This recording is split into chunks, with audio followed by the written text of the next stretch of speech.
Hey guys, Mario here. So today I want to talk to you guys about something that came up in my feeds, in my discussions.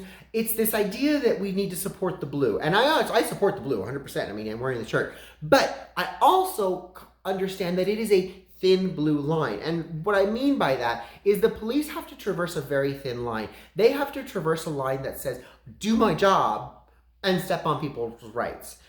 They don't want to step on people's rights. They don't want to ask you to pop a squat. But if you're constantly selling drugs to the kids, they're going to ask you to pop a squat to make sure you're not hiding shit in your crack. Sorry. Now, that being said, I see a lot of leftists calling us a bootlicker. Oh, because you support the police, you're a bootlicker. Who's going to come and take your guns when you guys, you right-wing wackos, we call and we have your guns confiscated. Who's going to take them? The police. And I understand that. But I also understand that there's a lot of police that aren't going to do it. They're not going to follow that order. There are some police that are going to say, you know what, I'd rather quit. I'd rather lose my job than go take legal guns from a person illegally. That's not okay.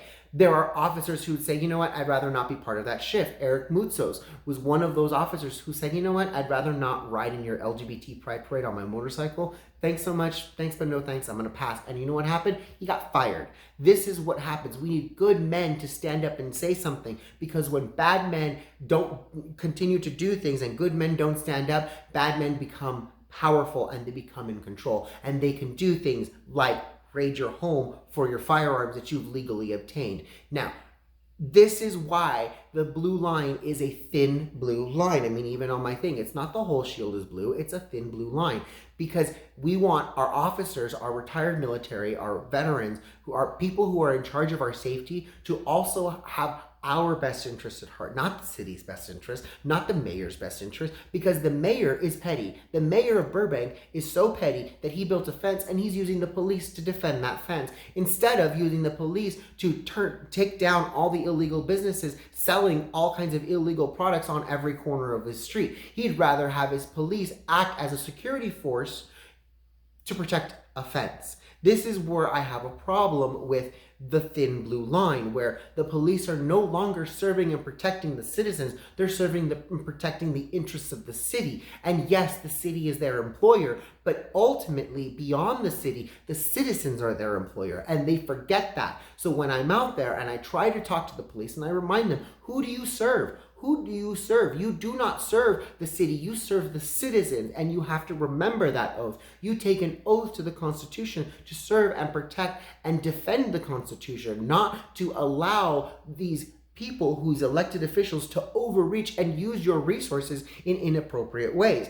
I'm watching Canadian news very carefully, because in Toronto and in Canada and Alberta, all places, obviously the Great White North, the police are arresting people for choosing to go out and go without a mask. If they're walking down the street, marching with their fist in the air or with their sign saying, hey, end these lockdowns, the police are locking them down. They're not destroying businesses. They're not burning things. They're out there in the middle of the day trying to bring awareness, and the police are throwing them in paddy wagons. Yes, Canada still has paddy wagons, and these people are being rounded up, ticketed, and thrown in paddy wagons. This is scary. This is police overreach, a gross police overreach. I'm thankful I live in a community where my sheriff said, you know what, if you're going to make me do COVID, regulations and make me enforce them, guess what? I'm going to tell you to kick rocks. And that's exactly what our sheriff did. Our local sheriff says, we're not going to enforce any of these COVID regulations. If you want to do it, you can do it yourself. And that's exactly why the health department went to Bravery Brewery and shut them down on Super Bowl Sunday, therefore causing them to lose a lot of revenue on a very important day. We have government officials flexing and using their power to subjugate us. We are not going to stand for it. That line is very thin. That line is very blue. And we will stand with the blue as long as you stand with the Patriots too. I love you guys all. I'll talk to you guys soon. Mwah! Bye, guys.